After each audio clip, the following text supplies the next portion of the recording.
बसे, भर दे सब खाली जगह। ऐसा ही मैं जीवन जीऊं, बन जाऊं तेरी तरह, बन जाऊं तेरी तरह। तेरी आराधना करते हैं हम सदा, आए शरण में तेरी, रास्ता तू हमको दिखा, रास्ता तू हमको दिखा। तेरी आराधना।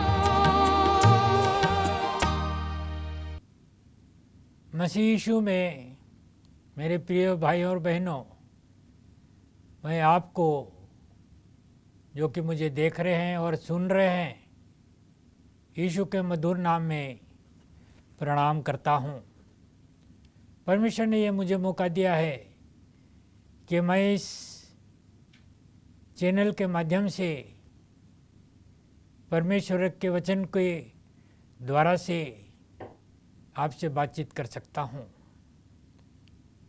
परमेश्वर का वचन जिसे कि मैं आज आपके सामने प्रस्तुत करने जा रहा हूँ, उसका शीर्षक है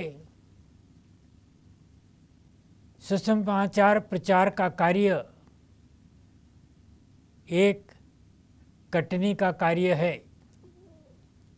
harvest work is not only what we have to do, we have to show the gospel। हमें परमेश्वर के सुसमाचार को बोना है। प्रभु यीशु मसीह एक बार भरी दोपहरी में सामरिया के एक गांव में पहुंचे। वो गांव के अंदर नहीं गए, वो गांव के बाहर एक कुआं था, ऐतिहासिक कुआं जिसे याकूब का कुआं के नाम से जाना जाता था। वहाँ पर वो बैठ गए और यीशु के चेले भोजन लेने के लिए गांव में चले गए और वहाँ पर वो बैठे हुए हैं और उनकी गैरहाजिरी में, अनुपस्थिति में, वहाँ पर एक गांव की स्त्री पानी भरने के लिए चली आती है। बहुधा आपने गांव में देखा होगा कि ये स्त्रियां सुबह के समय और बहुधा शाम के समय में कुएं पर पानी भरने के लिए जाती हैं। लेकिन यहाँ पर जो घटना होती है उसमें हम देखते हैं कि दोपहर का समय है और यह महिला अकेली ही कुएं पर पानी भरने के लिए आती है। संभवतः उस गांव की दूसरी औरतें उसके साथ संगति करना नहीं चाहती होंगी और वो वहाँ पर आती है और यीशु उससे बातें करने लगता है। यीशु ने उसको देखा, उसके भूतकाल को देखा, उसके वर्तमान काल को देखा, क्योंकि यीशु परमेश्वर में उन्हें सामर्थ्य थी कि वो हमारा भूतकाल भी देख सकते हैं, वर्तमान काल भी देख सकते हैं, हमारा भविष्य काल भी देख सकते हैं। और यीशु ने उनसे बातें करते हुए उसको सुसमाचार सुना दिया। उसके भूतकाल को उसके सामने खोल कर रख दिया, उसके वर्तमान के इतिहास के पन्नों को खोलकर उसके सामने रख दिया और अंततः ये महिला कहती है कि यह गुरु, मुझे लगता है कि आप तो एक बहुत बड़े भविष्यद्वक्ता हैं। यीशु ने अपना बीज बोने का कार्य यहाँ पर कर दिया। सुसमाचार का बीज उसने इस पापिनी स्त्री के जीवन में बो दिया। और लिखा है कि उसने अपने घड़े को वहीं पर छोड़ दिया और गांव में चली गई और उसने प्रचार किया और लोगों को बतलाया कि आइए और देखिए, कुएं पर एक व्यक्ति बैठा है, उसने मेरे भविष्य की बातों के साथ साथ मेरे भूतकाल और मेरे वर्तमान काल के बारे में मैं सब कुछ बता दिया।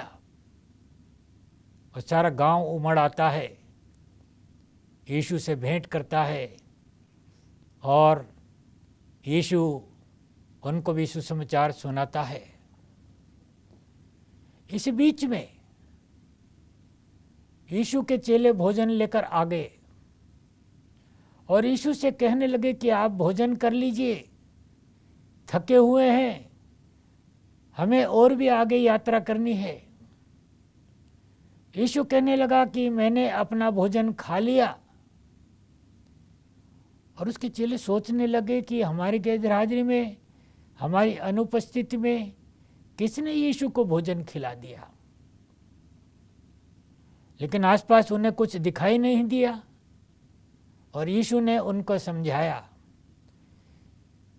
कि मेरे स्वर्गीय पिता की इच्छा को पूरा करना ही मेरा भोजन है। जी हाँ, हमारा ये शरीर जो परमेश्वर ने आपको और मुझको दिया है, उसको जीवित रखने के लिए हमें शारीरिक भोजन भी खाना पड़ता है। लेकिन उससे बढ़कर हमें परमेश्वर के उस कार्य को करने के लिए, कि उसकी इच्छा को पूरा करने के लिए हमें अपना सब कुछ, अपना समय भी देना होगा और यही आपका आत्मिक भोजन होगा। और इसके बाद सारा गांव यीशु को स्वीकार कर लेता है। एक भविष्यद्वक्ता, एक उद्धारकर्ता। और यहाँ पर मैं आपके सामने एक पद पढ़ना चाहूँगा, यूहन्ना उसका 4 अध्याय और उसका 35वां पद। यहाँ पर बहुत सुंदर बात यीशु मसीह कटनी के बारे में बोल रहे हैं।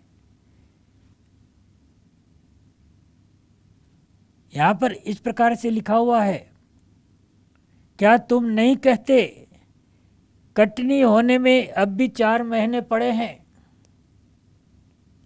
देखो मैं तुमसे कहता हूँ, अपनी आंखें उठाकर देखो, खेतों पर दृष्टि करो कि वे कटनी के लिए पक चुके हैं। कटनी के लिए पक चुके हैं। खेत तैयार है और खेत तैयार है, फसल तैयार है, क्योंकि बोने वाले ने बीज बो दिया, बढ़ाने वाले ने फसल को बढ़ा दिया और समय पर आने पर फसल कटने के लिए तैयार हो गई। परमेश्वर ने आपको और मुझको भी अपने पुत्र और पुत्री होने के लिए चुन लिया है, बुला लिया है। और आपका और मेरा कर्तव्य है कि हम इस सुसमाचार के कार्यों को करने के लिए हम अपने जीवन में आगे बढ़ें। सुसमाचार के बीज को बोने के लिए हम अपना सब कुछ समय और जो कुछ भी हमारे पास है हम उससे लगा दें। और जब हम ऐसा करेंगे तो परमेश्वर पिता प्रभु यीशु मसीह को भी बड़ी प्रसन्नता होगी। ऐसा लगता है कि यीशु ने अपने सुसमाचार का काम लोगों को सौंप दिया। जी हाँ, उन्होंने अपना कार्य जो करना था वो तो कर लिया और उसने वो काम आपको और मुझको सौंप दिया। क्या हम इस काम को कर रहे हैं? आज हम देखते हैं संसार में लोग रेडियो के माध्यम से, टेलीविज़न के माध्यम से, पुस्तक के माध्यम से, पैम्पलेट के माध्यम से सुसमाचार का प्रचार करने में लगे हुए हैं। हमारी संस्था भी इस होप चैनल के माध्यम से सुसमाचार के प्रचार कार्य में लगी हुई है, ताकि हम भी फसल काटें और लोग परमेश्वर के वचन को स्वीकार करके उसके पास आएं, यीशु को अपना उद्धारकर्ता स्वीकार करें और अपना जीवन उसके हाथों में सुपुर्द कर दें। ये आपके और मेरे लिए एक बड़ी गर्व की बात है कि परमेश्वर ने इस बड़ी सेवकाई के लिए हम लोगों को चुन लिया, अपनों को चुन लिया, और परमेश्वर ने ये सेवा करने की जिम्मेदारी, सुसमाचार प्रचार करने की जिम्मेदारी हम सबको सौंप दी। क्योंकि सुसमाचार कार्य जो है ये एक कटने का कार्य है। सुसमाचार का प्रचार करना हमारा कर्तव्य है, उसको बढ़ाना परमेश्वर का काम है। ये सारी पृथ्वी जो आपको और मुझको दिखाई देती है खेत के समान है, और इसमें रहने वाला हर मनुष्य का जीवन एक खेत है। हर प्रकार के खेत, अच्छे खेत, बुरे खेत भी हैं।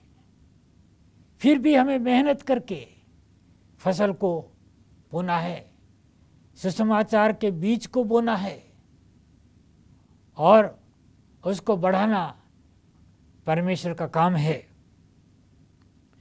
यशायाह उसका 16 अध्याय को आप पढ़ें तो पुराने नियम में और बहुत सी जगह में हम पढ़ते हैं कि फसल काटने के समय में लोग आनंद मनाया करते थे, खुशियाँ मनाया करते थे। हमारे देश में भी हम देखते हैं कि कटनी के समय में लोग आनंद मनाते हैं। बहुत से लोग ओणम के नाम से, पोंगल के नाम से, बैसाखी के नाम से कटनी के समय में पर्व मनाते हैं, खुशियाँ मनाते हैं, नाच गाना करते हैं और खुशी मनाते हैं कि फसल हो गई, फसल हमने काट ली, अब हमारे लिए खाने के लिए बहुत कुछ है। पुराने नियम में जब लोग फसल काटते थे और खुशियाँ मनाते थे तो बाइबल ये कहती है कि वे लोग उस वक्त अठवारे नाम का फसल का कटनी का पर्व मनाया करते थे। अठवारे नामक पर्व को वो लोग मनाते थे। नीति वचन में बहुत कुछ इस कटनी के संबंध में लिखा हुआ है।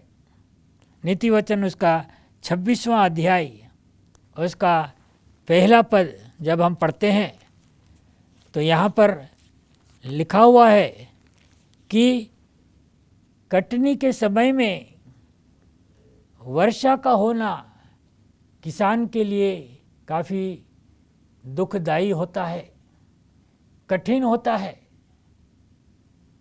और किसान कभी भी नहीं चाहेगा कि कटनी के समय में वर्षा ऋतु आए, इससे फसल को नुकसान होता है। प्रेरित नीति वचन उसका 6वां अध्याय और उसके 8वें पद को जब हम पढ़ते हैं तो लिखा है कि कटनी के समय में चींटी भोजन जमा करती है। एक बहुत छोटा सा जंतु है जिसे परमेश्वर ने बनाया है। कहते हैं कि उनका कोई अगवा नहीं होता, लेकिन वो बड़ी बुद्धिमान होती है।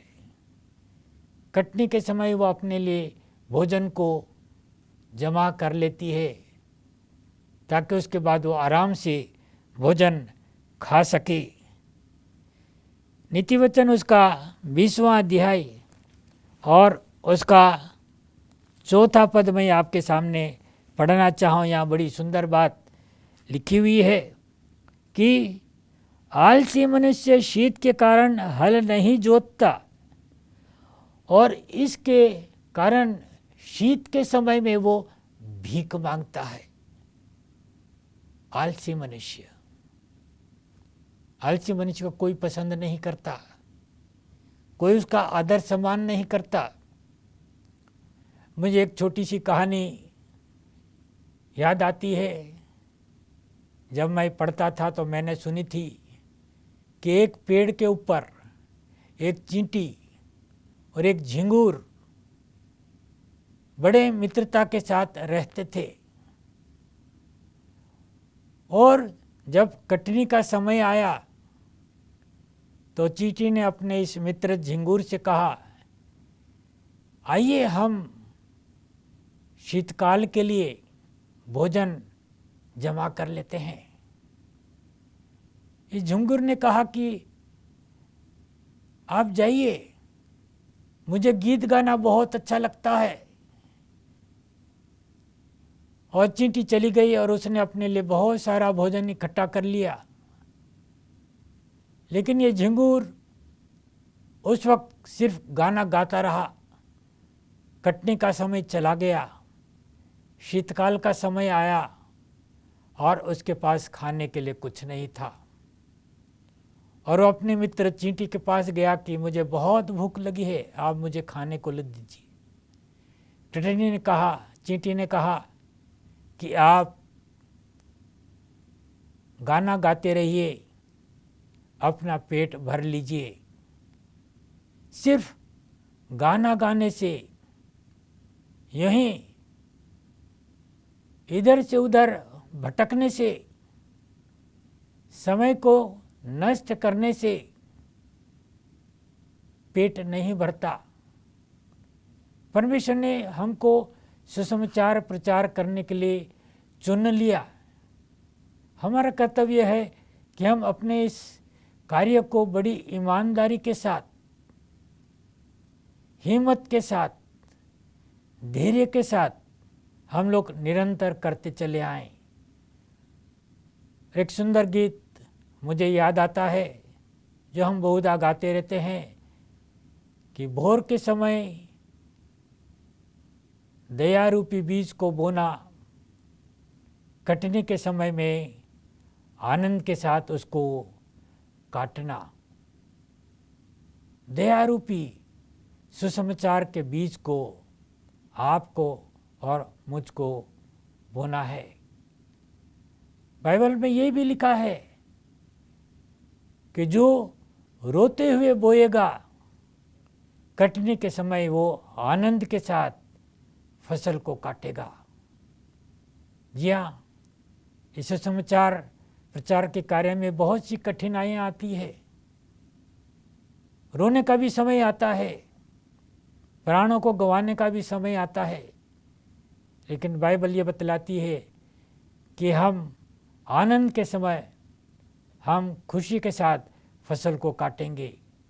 मैं आपके सामने कुछ बातें बहुत संक्षिप्त रूप में बताकर समाप्त करना चाहूँगा कि हमें चाहिए कि हम सिर्फ फसल को काट सकेंगे उस परिस्थिति में जब हम कुछ बोएंगे। जब हम कुछ बोएंगे ही नहीं तो हम फसल कैसे काटेंगे। और इसलिए हमें सुसमाचार के बीज को बोना अति आवश्यक है, बहुत ज़रूरी है। और ये आपका और मेरा कर्तव्य है, हमारी जिम्मेदारी है। बाइबल में लिखा हुआ है, मत्ती उसका 25वां अध्याय और उसके 13वें पद को मैं आपके सामने पढ़कर सुनाना चाहता हूँ। मत्ती उसका 25वां अध्याय और उसका 13वां पद। यहाँ पर बड़ी सुंदर बात लिखी हुई है, जागते रहो और सावधान रहो, क्योंकि तुम नहीं जानते कि वो कब लौट आएंगे। वो कब लौट आएंगे आप नहीं जानते। यानी हमारे उद्धारकर्ता कब लौट आएंगे हम नहीं जानते। हमें जागते रहना है और जागते हुए हमें सुसमाचार का प्रचार करना है, ताकि जब वो लौट आए तो हमें फसल काटने का सौभाग्य प्राप्त हो। यानी हमें प्रभु यीशु मसीह के साथ स्वर्ग जाने का मौका मिले। जी हाँ, और हमें अपने जीवन में इस बात को भी याद रखना है कि आपने जो कुछ बोया है आपको उसी को काटना है। आप कभी भी ऊंट कटारों से अच्छा फल नहीं काट सकते, झाड़ियों से आप अंगूर नहीं तोड़ सकते, क्योंकि जो आपने बोया है वही आप काटेंगे। कहते हैं कि एक बूढ़ा आदमी था और एक दिन वो वर्षा ऋतु में आम का पेड़ लगा रहा था और लोगों ने उनसे पूछा कि दादाजी आप इस बुढ़ापे में आम का पेड़ क्यों लगा रहे हैं, आपको तो फल खाने को नहीं मिलेंगे। उस बड़े व्यक्ति ने बड़े प्रेम से कहा कि मैं अपने लिए इस पेड़ को नहीं लगा रहा हूं, कटने के समय में मेरे बच्चे, उनके बच्चे इस पेड़ से फसल काटेंगे, आम का उपयोग करेंगे, आनंद बनाएंगे। इस बूढ़े व्यक्ति का कितना सुंदर सोचना था कि उसने बुढ़ापे में फल लगाया और वो चाहता है कि वो उसके बच्चे आगे चलकर उसका आनंद उठाएं। प्रभु यीशु मसीह आपको और मुझको सुसमाचार प्रचार करने की जिम्मेदारी लेकर स्वर्ग चले गए और आपका मेरा कर्तव्य है कि हम उस सेवा में लगे रहें, सुसमाचार का बीज हम बोते रहें और समय पर आने का जब यीशु का समय होगा तो लिखा कि वह सारे स्वर्गदूतों को बेचकर संसार में सारे सुसमाचार बीज बोने वालों को इकट्ठा करेगा और उन्हें अपने साथ लेकर स्वर्ग चला जाएगा। बाइबल ये कहती है कि जो अंत तक धीरज धरा रहेगा उद्धार उसी का होगा। हम अपने जीवन में इस बात को कभी ना भूलें कि सुसमाचार कार्य सबसे अच्छा शुभ कार्य है और हमारा सौभाग्य है कि परमेश्वर ने इतनी बड़ी सेवकाई आपको और मुझको दी है। आइए हम बड़ी प्रार्थना के साथ, धीरज के साथ इस सेवकाई को करते हुए फसल काटने के लिए अपने आप को तैयार करें। प्रभु परमेश्वर आप सबको आशीष देवे। छोटी सी प्रार्थना हम करेंगे और इसे समाप्त करेंगे। प्रभु परमेश्वर धन्यवाद देते हैं कि आपने हमें सुसमाचार प्रचार कार्य के लिए बुला लिया है। हमें शक्ति प्रदान कीजिए कि हम आपके सुसमाचार के प्रचार कार्य में लगे रहें, कि समय आने पर हम अच्छी कटनी काट सकें और आपको अच्छा फल दे सकें और हम आपके साथ स्वर्गधाम जा सकें। हमारी सहायता करें, हमारे देखने वालों को और सुनने वालों को पवित्र आत्मा की अगुवाई दीजिए। यीशु के पवित्र नाम से आमीन।